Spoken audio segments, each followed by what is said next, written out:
বাড়ির সামনে দিয়ে যাওয়ার সময় আপনাকে একবার হলেও তাকাতে হবে। কি লাগিয়েছি আপনারা দেখতে পাচ্ছেন।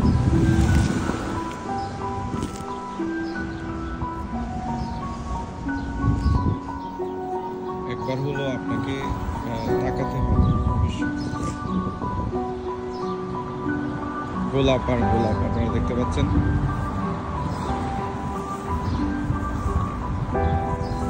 গোলাপের ফুলছড়ি যেটি আকর্ষণ করবে যে কোনো মানুষকে। আপনি যখন আমার বাড়ির সামনে দিয়ে যাবেন, অবশ্যই আপনাকে, আপনি যদি ফুল লাভার হন, আপনি যদি ফুলকে ভালোবাসেন, অবশ্যই আপনাকে আমার বাড়ির সামনে দিয়ে যাওয়ার সময়